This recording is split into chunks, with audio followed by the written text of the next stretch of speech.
grade 9, not moving forward if they don't want to move forward, going to the 10th grade, 9th, 12th, 11th, and 12th, and all that, and it just boils my blood because I know when you don't move on to the 10th and 11th and 12th grade and finish high school, you don't move forward in life. And that's a fact, because I know some of the companies in America, they would hire you if you don't move forward. Okay. So this is just off the cuff. So I'm still going about that. Okay, so my theme for today is, are you moving forward? Are you living in comfort, or are you walking in your calling? So does anybody know the difference between your comfort and your calling? Anybody not know? What's your comfort? And what's your calling? That's number one. I thought I'd do this with 2 hands, but apparently not. I got it. Here. I'll touch another button. Fighting in here. Okay, so what we're going to talk about today, we're going to talk about your listening, your learning, and skill development. We're also going to talk about comfort and your calling. We're going to talk about mentoring. We're going to talk about networking and your empowerment. First of all, most people know me by Deborah Butler McCloud, better known as Dr. D. I go by D, and I'm very comfortable going by that. Let's see here. So, when I talk about, let me ask you this question. In your jobs or even in school, do you feel stuck? Show me your hands. Do you feel stuck where you are in your jobs? By hands. Show me, you feel stuck in your jobs. Even in college. Are you majoring, if you're in college, are you majoring in the right major? You feel stuck in your job? I saw one hand over here, I'm not going to call him out to you, but anyways. At one point in my life, I did feel stuck, but what I did, I had to go out, and I had to really figure out if that was what I wanted to do in my job. And because you know why I felt stuck, I felt familiar with the job. And in that job, I was very comfortable. I was a school teacher. I knew I had to turn grades in by a specific time. I knew that I knew my students were going to come in at a certain time. I knew my parents. But God, that was the job that I chose. That wasn't the job that God chose for me. And he said, okay, you know what? I'm going to let you take this job for now. So, after a few student fights and student pushing me around, and my 5th graders coming in with beards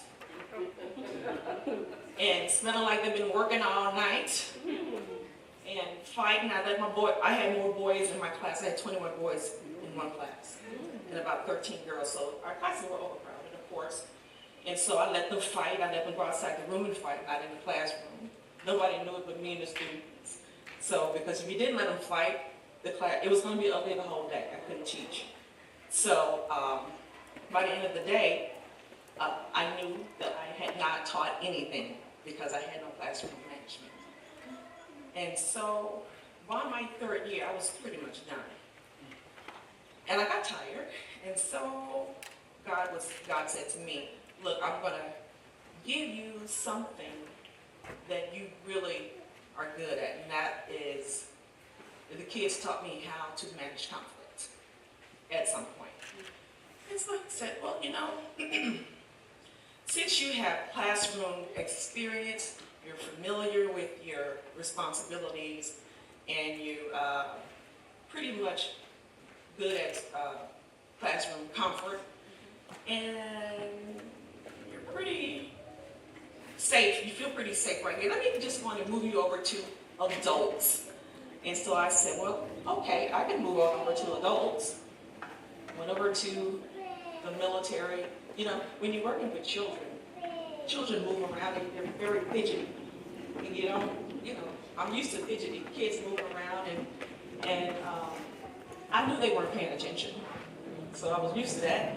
I got to adults, and adults are more like military. That's what I was working on. So military, when they come to your class, they listen. I wasn't used to that. Instead of them really listening. So I'm walking around the classroom, and this is a class they had to take. They couldn't go to their duty station, their regular station. They had to have my signature on their paperwork. So I looked around the classroom, not really looking at them, but I would look around at the wall because I was afraid to look at their eyeballs because I was nervous, you know. So when I looked at them, I saw them looking on the end of their chairs. They were really looking at me, and I froze. My boss is sitting in the back, where's the lady back there sitting, and he looks at me, and so when I froze, he walks over, he grabs the microphone, and he took over, and I saw a kid, and I stood there by my boss behind the podium, and I'm terrified. So I saw this kid, so I walk over, and I grab the kid's hand, and he walks with me, and my boss finally gave me the microphone back, and that's what helped me walk around the room again, so I could take over the class. Needless to say, I took the room back over again. And I knew my material, but you wouldn't know that if I had not grabbed that kid for my comfort. The kid brought me the comfort back. But teaching diversity in that workplace really helped me out because I knew diversity. I knew how to teach adults how to behave in the workplace. That's basically what I was doing. How to respect others in the workplace. So that was my comfort moving over into my calling. So my calling was transitioning over from classroom teacher experience into let's say DEI, diversity, equity, and inclusion practitioner into accessing data, identifying barriers, meaning that I looked at human resources paperwork, how they hired employees. I looked at who they hired, what they looked like, and how many women you're hiring, how many men you're hiring. I looked at their background, their demographics, meaning that whether you're Asian, if you're black, I looked at all that stuff. And I made sure you're being fair. That you're not just hiring people that you would normally hire before the 1930s. Get it? Yeah. And so I was glad I was part of that group to help make sure everything was fair across the board. I also looked at designing strategies and advising leadership. So imagine what my leadership looked like. This little colored girl. No, I can't use color because I'm not colored like color over here. This little black girl. Okay. Going into leadership, Caucasian male, white men. Explaining to them, this is what you need in order to get diversity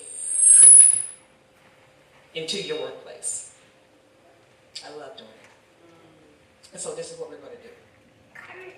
So my job was to go out to historical black colleges and say, this is what we're going to do. This school over here, even though it's UCLA, which is predominantly white, and they have Asian and Hispanic, but we're going to go on a day that they have Black History Month. We're going to go and set up a booth. And, most of the black students are going to come over that have degrees or working on degrees that are engineers.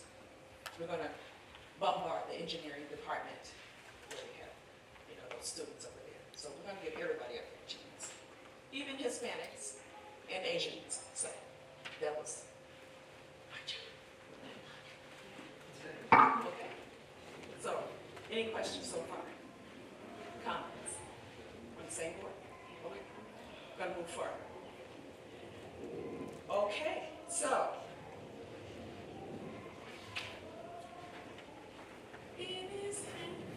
Oh, I'm sorry. My ankle just kicked in. Okay, sorry about that. Okay,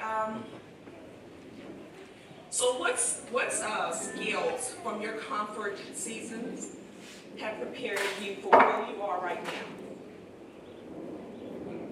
What skills from your comfort seasons have prepared you for where you are right now? 1, 2, anybody? Young adults. Thank you so much. I think I once worked at a call center. One of the major reasons why I worked at a call center had to do obviously with having the ability to communicate with people. It was one of my prayers, and I became so comfortable that, in that space, that God had to call me out so that I can fulfill my call. So I know what to do. Yeah. So that you were very comfortable there, but he had to call you out. What made you uncomfortable? I think what made me uncomfortable was, I think with the call center space, you don't get to see the people you speak with. So when you probably studying a full day, you're getting the young people, or it's a Sunday service, you have to directly look into the eyes of the people. So it made me a bit uncomfortable, so I had to somewhat learn being in that space. Yeah. I love it. Thank you. Thank you. To me, I had to take care of myself. So, moving forward, all of those little gigs got me to where I am today. And then also, leading up to that, I worked at a store, Kmart. Like Kmart or like Woolworths, the customer service desk. So, I went into voiceover. Anybody know what voiceover is? Voiceover? Okay, voiceover is when you change your voice and you can, get these gigs online, and you don't have to go in, but you can use your voice for different gigs. So my job at Kmart, I closed the store. So the store, when you close the store, my job was to say over the intercom, "Good evening, Kmart shoppers, and welcome to Kmart. Kmart store hours are 9 to 9, Monday through Saturday." So I would have to announce the store closing. So I would practice on the store closing. So that's my other gig. I had so many gigs. So I say all of that to say that no matter what, you can always find other gigs. And you don't have to leave your home. You can do this online. Okay? You don't have to, you use your phone and do little gigs like that. He's like, really? Okay. Any questions, comments? Okay. So that's part of the people in the Bible had different gigs. Look at Paul. How many gigs did Paul have? How many gigs did Paul have? Paul was a tent maker, right? Paul was a church planter. He was an editor. He was also a missionary, an apostle. What did Moses do? Anybody remember Moses? Moses was a shepherd. He was a lawyer, a judge. Okay? I wish I was a judge. Problems. Okay, he was a prophet. What about David? He was a shepherd. He was a magician. Not a magic person, a musician. I can't say that. Okay. He was also a warrior. He was a king and a psalmist. What about Deborah? And guess what? She was like Wonder Woman, right? Yeah. She was kicking butt and taking names, right? Yes. Okay. So, I was gonna ask you how many different jobs do you, I mean, you know, I'm just saying, there are different things you can do that can take you many places.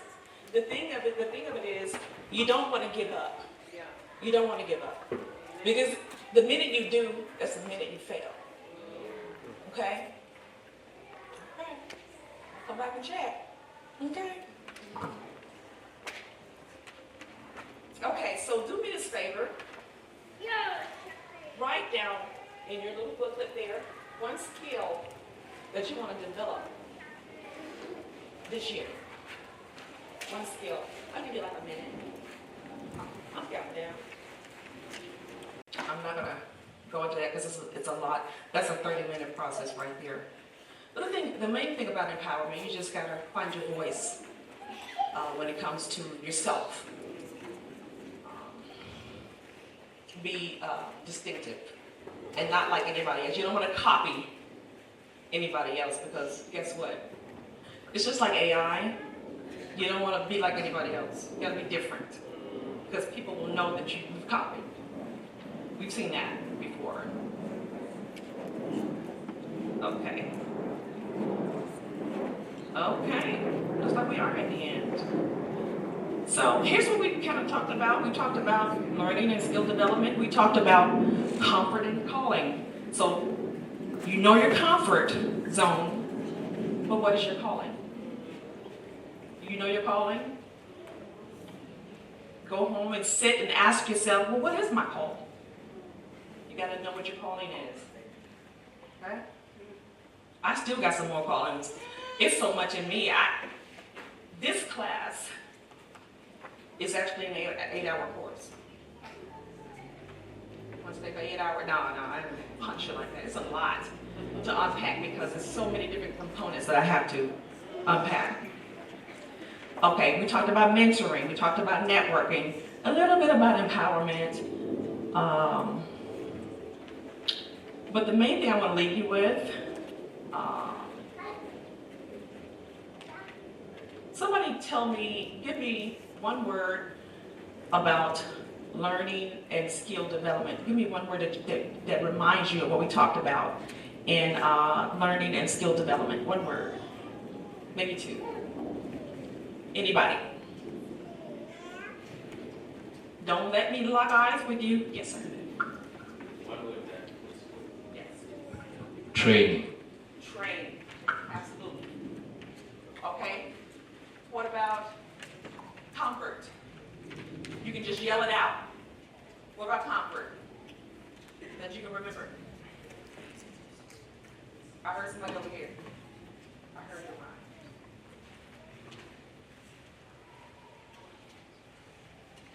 I heard somebody over here. Smiling too hard.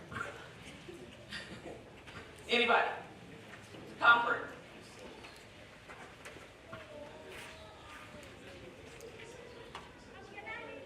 Satisfaction. Yes. Calling. I know they all went to sleep. Calling. Yes. Drive and passion. Drive and passion. Yes. You get shaking your head, yes. Okay, I'm following you next. Mentoring. She's like, mentoring. What about mentoring? Trusted advisor. Teaching. Informal, formal. Okay. Networking. Networking. Come on now. Intentional. That's right. What about empowerment? I didn't go over that too much, did I? Unlocking potential. I heard something. Unlocking potential. Unlocking potential. I love it. Yes. Yes. Awesome, awesome, awesome. Okay, if you don't remember anything else, this is really important.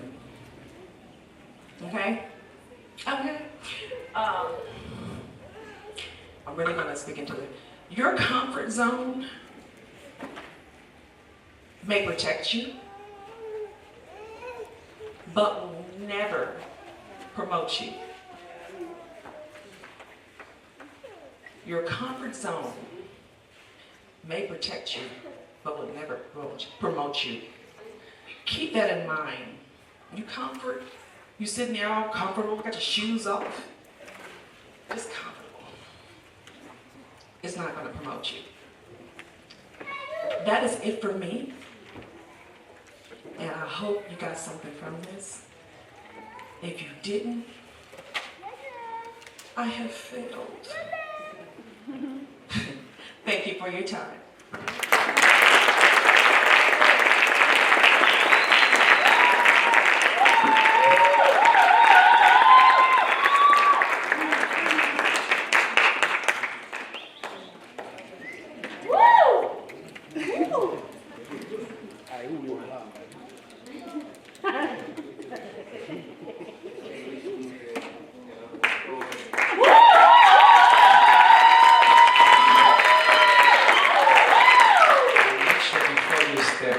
I saw some hands. I'm not sure if there are questions that you wanted to ask. Yeah. Yes.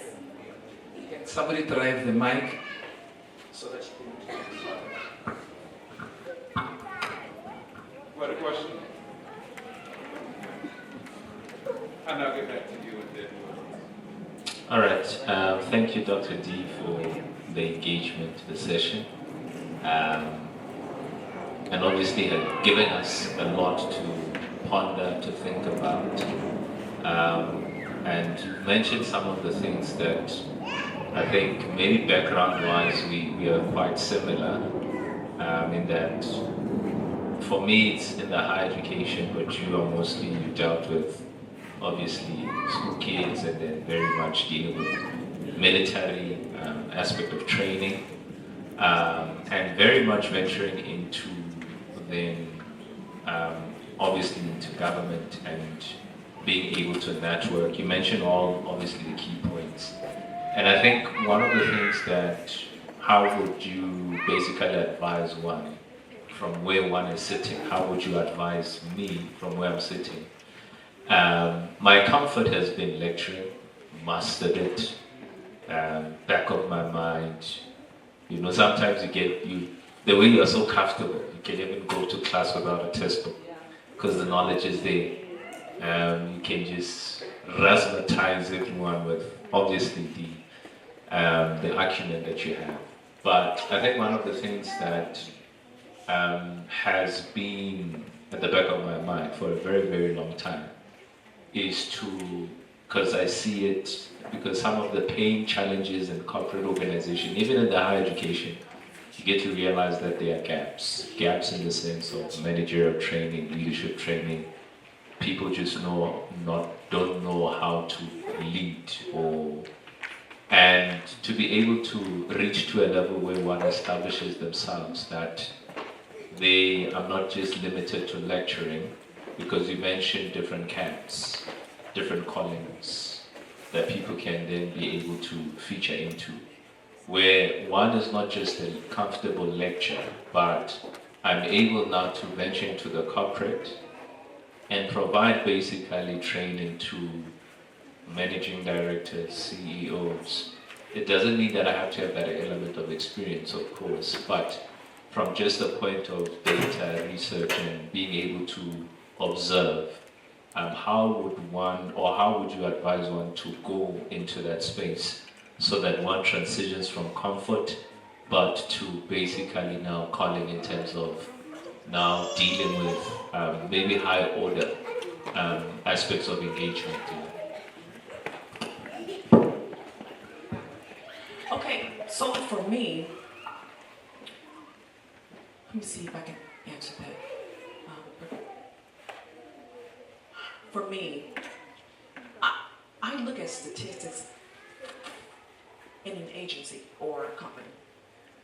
I look at what employees have said about a company, good or bad.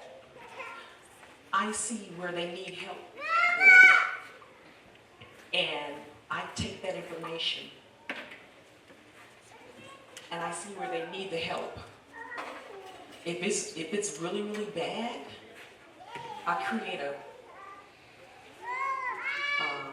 how to get better, an analysis for them to get better. I try to make sure that they are better, or they get better than this other company over here that's doing good. If they're doing good, I want to make sure they're doing gooder. I know that's not a word. I want them to be better than this company over here. If they're doing great, I want this company to do greater.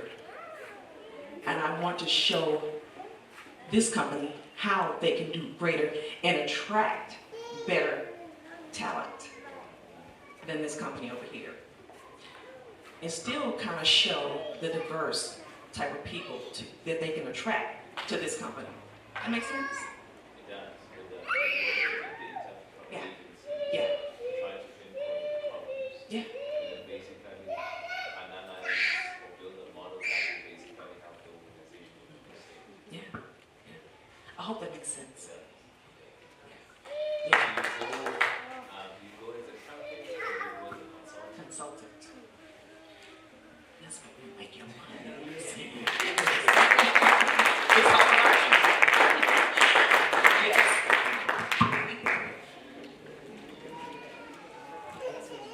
Let me get him, and then you.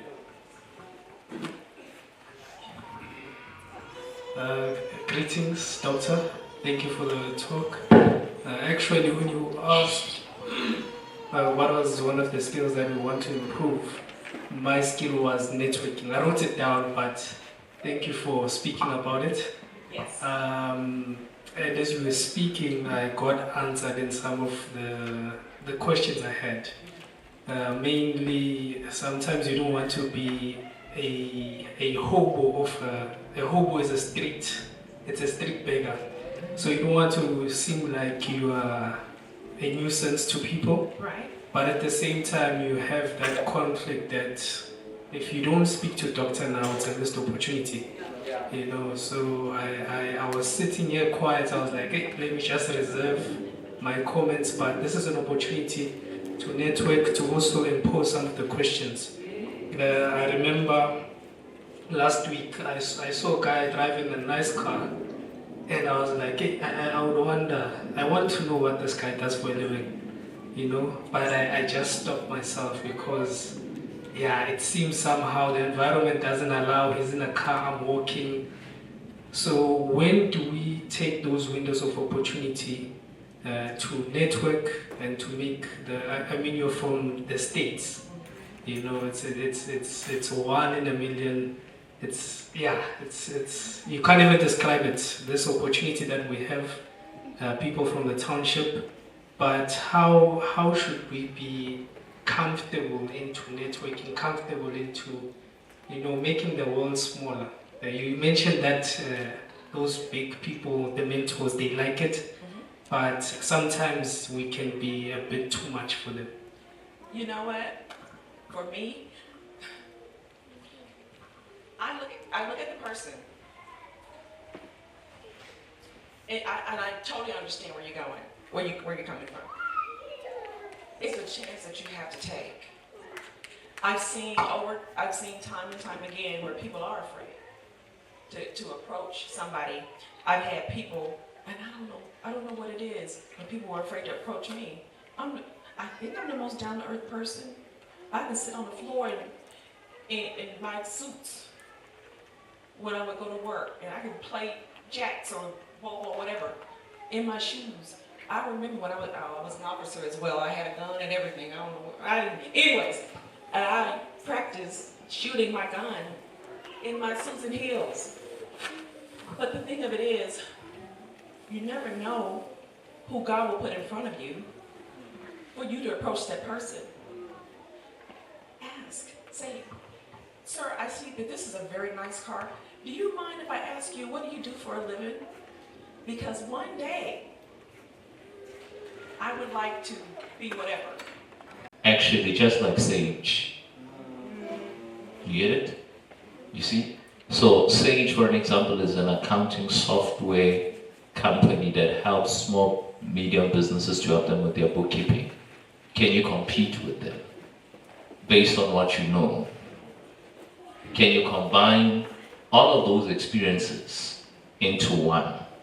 where you create something that is solid, that is going to add value. So don't consider all the boring. Yes, it became boring because you mastered it quickly. Yeah, you mastered it. It's boring, I know it. Next, boring, I know it.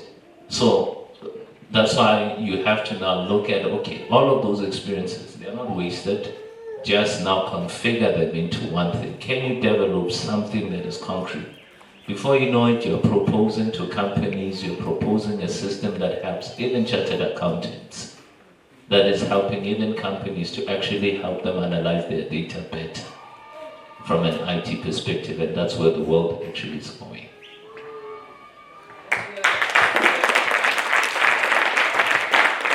I just want to say this real quick. I'm in cybersecurity and AI. Talk to me before. We are failing to wait on the promises of God and letting our will override His will, His plan for us.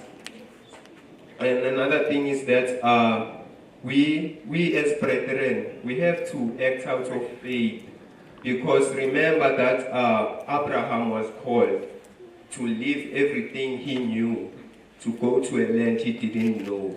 So just as us in our comfort zone, we are limited, we might be enjoying because we are looking at it from the aspect of the flesh. We might be enjoying it, it might be fulfilling to the eyes, but in the spiritual, we are limiting our God.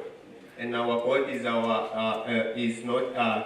nothing is impossible with our God. So I just want to encourage brethren that another story that encouraged me is the story of Noah. Imagine being told to build a boat for a rain you have never seen. Because when he was told to build a boat, he didn't know that rain existed. But he acted out of faith. Just as us, God promised us a future. So we have to discern, because voices are coming. They are telling you that this is for you. This is for you. That's why Pastor Dee said that we are going to circle around, not finding our purpose, because we're putting God aside. We are failing to listen to the Holy Spirit, because your calling is not something that is going to be comfortable. It's going to be challenging. But God called you to greatness. That greatness will come with challenges before you get to it. And those challenges are just a foundation, so that when you have stood up, you won't fall again. So that's what I want to